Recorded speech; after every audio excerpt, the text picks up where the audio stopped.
말씀 앞에서 경외함으로 주께 홀로 섭니다. 오늘도 우리가 믿음으로 주님을 바라보며 우리의 모든 것을 내려놓고 주님의 은혜만을 구하는 귀한 시간 되길 소망합니다. 다 같이 함께 우리 믿음의 고백으로 나는 믿음으로 주님께 찬양 드리시겠습니다. 믿음으로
주님 하나님이여 나를 살피사 나의 마음을 다시오니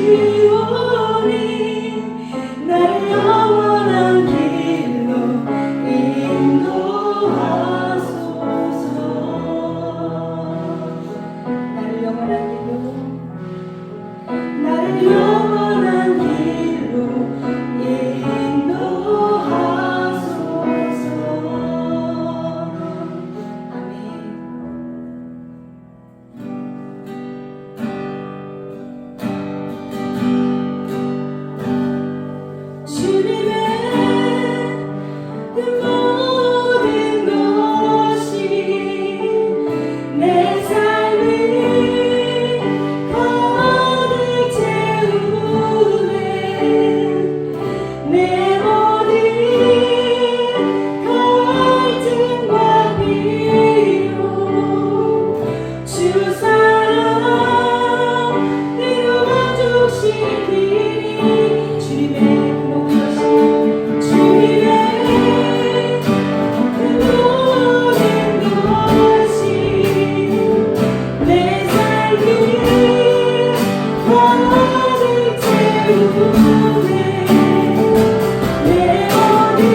주가 일하시네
오늘 열왕기상 18장 말씀 함께 읽었습니다. 지난주에 이 본문을 묵상하면서 저는 오바댜가 제 눈길을 끌었습니다.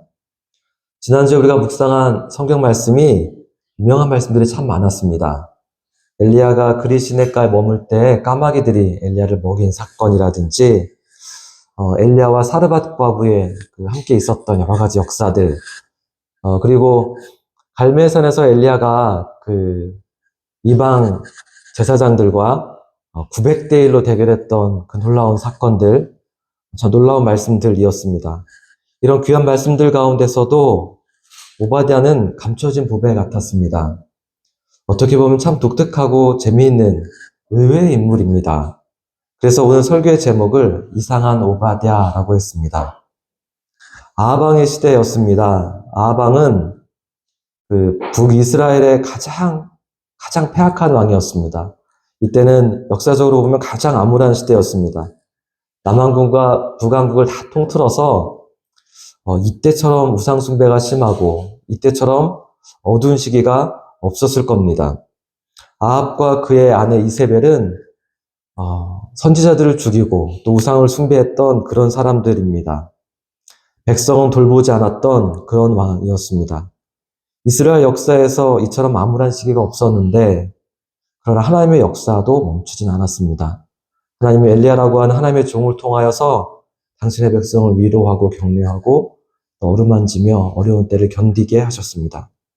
아합의 시대 혹은 그래서 엘리야의 시대라고도 우리가 부를 수 있는데 이때 오바댜가 어떤 사람이었을까요? 3절에 보면 아합이 왕국 맡은 자 오베다를 불렀으니 이 오바댜는 여호와를 지극히 경외하는 자라라고 했습니다. 오바댜는 아합의 왕궁에 있었습니다. 거기서 그가 어떤 일을 했는지는 모르겠습니다. 아합 왕이 오베다를 선지자로 여겨서 곁에 둔 것 같지는 않습니다. 왕궁 맡은 자라고 했는데 그가 어떤 일들을 했을까요? 4절에 보면 이세벨이 여호와의 선지자를 멸할 때 오바댜가 선지자 100명을 가지고 50명씩 불에 숨기고 떡과 물을 먹였더라 했습니다. 이세벨은 아합의 부인 왕비였습니다. 지독하게 선지자들을 탄압했습니다. 이세벨이 선지자를 죽일 때 오바댜가 선지자 100명을 구출했다라는 겁니다. 구약의 신들러 같은 사람이었습니다. 영화 신들러 리스트에 나오는 그런 사람처럼 오베다는 100명의 선지자를 구출해서 50명씩 불에 숨겨주었다라는 겁니다. 불가능하리만큼 어려운 일, 그가 행했습니다. 왕과 왕비가 선지자들을 죽이려고 할 때 50명씩 분산해서 선지자들을 구하고 그리고 음식과 물을 공급했다라는 것입니다. 극심한 가뭄이 있었습니다. 굶주린 백성들이 기아에 허덕일 때였기 때문에 100명이라고 하는 많은 사람들에게 떡과 물을 먹이는 것, 공급하는 것 쉬운 일 아니었습니다. 왕의 감시를 피해서 100인분의 음식을 날라다 주어야 합니다. 마실 물을 구하는 것은 돈으로 되는 것도 아니었습니다. 그러나 이 신들러 같은 오바댜가 여호와를 지극히 경외함으로 그 일들을 행하였습니다. 경외하되 지극히 경외하였다라고 했습니다. 5절에 보면 아합 왕이 그를 데리고 물을 찾아 나서게 됩니다. 아합이 오베다에게 이르되 이 땅에 모든 물 근원과 모든 내로 가자. 혹시 꼴을 얻으리라. 그리하면 말과 노새를 살리리니 짐승을 다 잃지 않게 되리라 하고, 왕이란 자가 백성의 안위는 걱정하지 않고 자신의 말과 노새를 살리겠다고 꼴을 찾아 나섭니다. 그는 오바댜를 대단히 신뢰했던 것 같습니다. 오바댜만 데리고 짐승에게 먹일 꼴을 찾아서 나섰습니다. 두 사람이 물과 꼴을 찾다가 서로 헤어지기로 했습니다. 그래서 오바댜가 홀로 걷고 있을 때 엘리야를 만납니다. 오바댜가 엘리야 앞에 엎드려서 절하며 지극한 존경을 표합니다. 그러자 엘리야는 오바댜에게 자신이 이곳에 있다는 사실을 아합 왕에게 전하라라고 했습니다. 그러자 오베드의 반응이 놀랍습니다. 이렇게 말합니다. 내가 무슨 죄를 지었나이까? 왜 저를 아합의 손에 죽게 하시나이까? 당신이 이곳에 있다고 아합에게 말한 뒤에 당신이 여기에서 피하시면 당신을 찾지 못한 아합은 나를 죽일 것입니다. 아합은 엘리야를 죽이고자 혈안이 되어 있었습니다. 얼마나 미웠으면 엘리야에 대한 제보가 틀렸다라고 생각되면 그 제보자를 죽였습니다. 오바댜는 그렇게 죽고 싶지 않다라는 것입니다. 그러면서 자신은 어려서부터 여호와를 경외하는 사람이라고 말했습니다. 그래서 제가 이상한 오바댜라고 한 겁니다. 왜냐하면 하나님을 경외한다라는 말은 하나님만을 두려워한다라는 뜻입니다. 그래서 다시 말하면 사람을 두려워하지 않는다라는 뜻입니다. 그런데 오바댜는 아합을 두려워하고 있습니다. 이런 사람이 어떻게 하나님을 경외한다라고 말할 수 있겠습니까? 그 신들러처럼 100명의 선지자를 구출한 것은 100번이고 1000번이고 칭찬에 마땅할 일입니다. 그러나 아합을 두려워한다라고 하는 말에서 그 어떻게 하나님을 경외한다라고 할 수 있을까? 하나님을 경외한다는 말이 무색하게 들립니다. 오바댜는 아합을 두려워하면서도 왜 그의 궁궐에서 일하고 있었을까요? 무엇보다 하나님이 아합을 미워하시는 것을 그렇게 잘 알면서 왜 그를 떠나지 않고 거기 있었을까요? 오바댜라는 뜻은 여호와를 섬긴다라는 뜻을 가지고 있습니다. 그 이름 속에 있는 아바드라는 말은 노예처럼 종처럼 섬긴다라는 뜻이 있습니다. 그래서 오바댜란 지극히 열심으로 하나님을 섬기는 사람이라는 뜻입니다. 구약에 오바댜가 참 많습니다. 동명이인이 많이 나옵니다. 이 본문에 나온 오바댜는 바알을 숭배하는 심장부, 그 아합의 왕궁에서 일하고 있었습니다. 얼마나 괴로웠을까요? 저는 이런 오바댜가 우리로 말하면 직장 속의 그리스도인이라고 생각이 되어집니다. 또한 사도 바울처럼 텐트 메이커라고 해도 될 것 같습니다. 그를 선지자라고 하진 않았습니다. 그러나 여호와를 지극히 경외하는 사람이라고 했습니다. 그리고 그는 누구도 하지 못한 일을 그가 해냈습니다. 그래서 엘리야가 풀타임 사역자라면 오바댜는 파트타임 사역자라고 할 수 있습니다. 엘리야는 까마귀가 날아다 주는 것을 먹었고 또 사르밧 과부에게 마지막 남은 음식도 당당히 요구합니다. 엘리야는 직업을 갖지 않고 하나님이 공급하시는 것으로 생활하는 전임 사역자였습니다. 반면에 오바댜는 자신이 일을 해서 돈을 벌어서 하나님을 섬기는 사람이었습니다. 지금 그런 목회자가 참 많이 있습니다. 이중직 목회자라고 부릅니다. 두 개의 직업을 가지고 있다라는 뜻입니다. 우리 감리교단도 몇 해 전부터 이런 목회자, 다른 직업을 가지고 일하는 것을 허락하고 있습니다. 그래서 이런 이중직이 틀렸느냐? 그렇지 않습니다. 전임 사역자들보다 영적이지 않느냐? 그것도 아닙니다. 그들도 하나님을 경외하는 사람들입니다. 오베다가 아합을 두려워했다라는 것을 보면 분명한 한계도 보입니다. 그러나 한계로 말하자고 한다면 엘리야도 있었습니다. 엘리야도 로뎀나무 안에 쓰러져서 죽기를 간청했던 연약한 사람이었습니다. 전임 사역자가 늘 교회 안에 머물며 매일매일 예배를 인도하기 때문에 더 영적이고 반면에 직장을 가지고 생활비를 벌어야 하는 이중직 목회자는 그렇지 못한가? 그렇지 않습니다. 오히려 오바댜였기 때문에 100명의 선지자를 구할 수 있었습니다. 엘리야 같은 전임 사역자들이 오히려 이 세상에서 일할 줄 하는 일이 없을 수도 있습니다. 안산에 있는 제 친구 목사님이 지금까지 교회 안에서 열심히 목회만 했습니다. 행복교회 김 목사님이 지난번에 제 강대상 발받침대를 하나 만들어 달라고 했습니다. 이전에 사용하던 발받침대도 제가 만들어준 거였는데 이번에 기타에 꽂는 믹서 보드를 만들었는데 그걸 강대상 밑에 두고 싶은데 발받침대가 잘 안 맞는다고 높이를 좀 새로 만들었으면 좋겠다고 제가 톱과 드릴과 또 나무를 가지고 방문했습니다. 제가 그 목사님과 어떻게 만들면 좋을지 같이 사이즈도 재고 상의도 하고 그러면서 그 목사님께 직접 한번 만들어 보라고 어렵지 않다고 내가 알려주겠다고 그랬더니 목사님이 하는 말이 태어나서 한 번도 톱질 해본 적이 없다고 그래서 제가 가르쳐 주니까 원래 손기술이 좋은 사람입니다. 얼마나 반듯하게 나무를 자르는지 드릴로 못을 처음 박는다고 하는데 얼마나 정확히 높이를 맞춰 박는지 자신이 만든 그 발판에 얼마나 뿌듯했는지 모릅니다. 주일 설교 시간에 그 이야기를 했다라고 했습니다. 제 친구 목사도 문과생이 아니라 저처럼 이공계 계열 대학을 나왔습니다. 그런데 전구도 갈지 못한다고 합니다. 우리 교회에 와서 제가 조명을 달았다고 하니까 저 전문적인 거 어떻게 했냐고 제가 설명해 주는데 이해하지 못하는 눈치였습니다. 엘리야가 잘하는 것이 있고 오바댜가 잘하는 것이 있습니다. 둘 다 하나님의 사람입니다.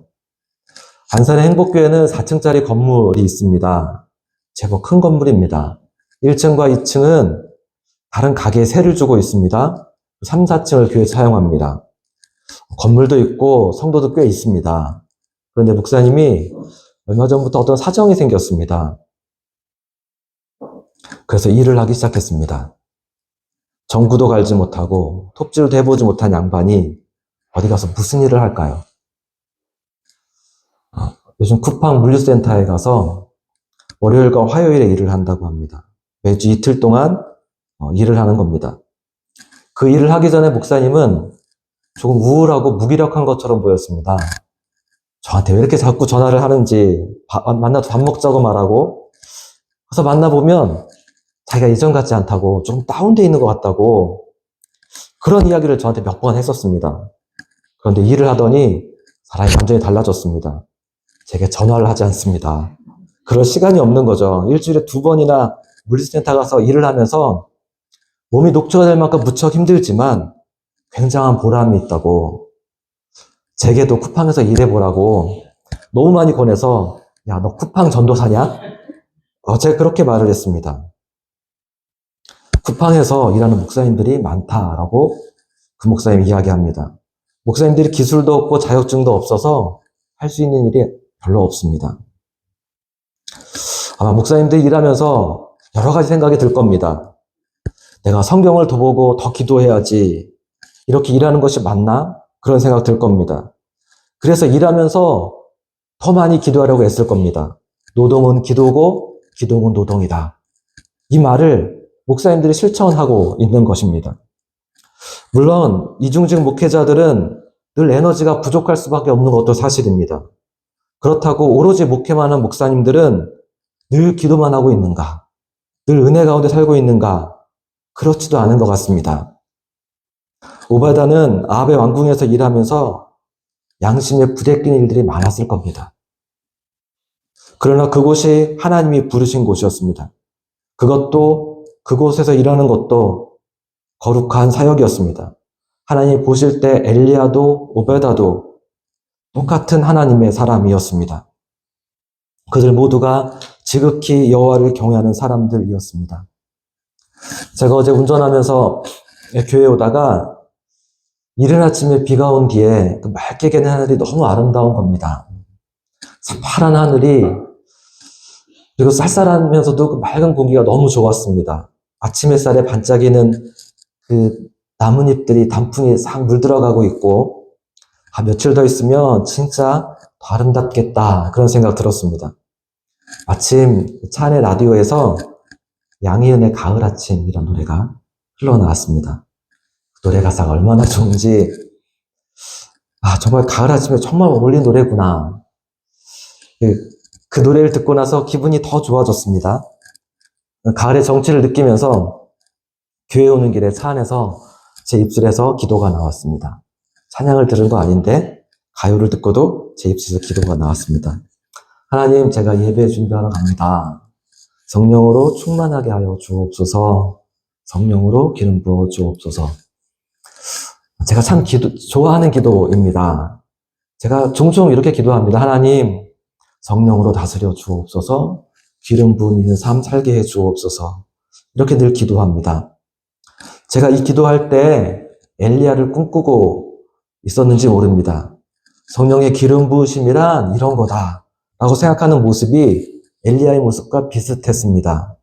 불의 종, 능력의 종, 얼마나 멋있습니까? 갈멜산에서 기도할 때 하늘에서 불이 내리는 그 성령의 역사 얼마나 멋있습니까? 어제도 제가 그런 모습을 그리면서 성령의 기름 부으심을 기도했습니다. 근데 기도하고 잠깐 머무는데 특별한 감동이 드는 겁니다. 하나님이 주시는 마음이 이 기도를 제 삶에서 응답하신다, 응답하고 계셨다 하는 마음이었습니다. 오바댜의 삶과 사역은 엘리야와 같은 이적은 없었습니다. 엘리야는 까마귀들이 와서 먹을 것을 날아다 주고 죽은 과부의 아들이 살아나고 그런 놀라운 이적, 하늘에서 불이 떨어지는 그런 놀라운 이적의 삶이었습니다. 그러나 오베다는 그런 일들이 없었습니다. 그렇다고 오바댜에게 성령의 기름 부으심이 없었는가? 아닙니다. 그냥 매일매일 평범한 삶을 살았지만 그것이 매일의 기름 부으심이었습니다. 저와 여러분의 삶도 그렇습니다. 우리가 대단히 영적인 어떤 것이 우리 삶에서 일어나지 않아도 우리가 그냥 매일의 평범한 삶을 살고 있다 할지라도 우리가 하나님을 지극히 경외할 때 우리 삶 안에 하나님의 성령의 역사가 일어나고 있는 겁니다. 여러분은 직장 속의 그리스도인입니다. 세상 속에서 하나님의 나라를 이루어가는 부르심을 받은 이중직 사역자들입니다. 여러분에게도 어쩌면 부족함이나 한계를 느끼실지 모르겠습니다. 그 전임 사역자들도 다 마찬가지입니다. 그들에게도 강점이 있고 약점이 있습니다. 그러나 저는 여러분들이 자부심을 가졌으면 좋겠습니다. 여러분을 아합의 왕국에 두셨다면 그 속에서 부르심을 감당하라고 하나님이 두신 것입니다. 오바다는 사탄을 숭배하는 기업을 다니는 겁니다. 그 오너가 사탄 숭배자인 겁니다. 얼마나 어렵겠습니까? 우리도 지극히 세속적인 직장을 다닌다 할지라도 그 안에서 하나님을 경외하는 삶을 살아가기를 간절히 원합니다. 기도하시겠습니다. 말씀 앞에서 경외함으로 주께 홀로 섭니다.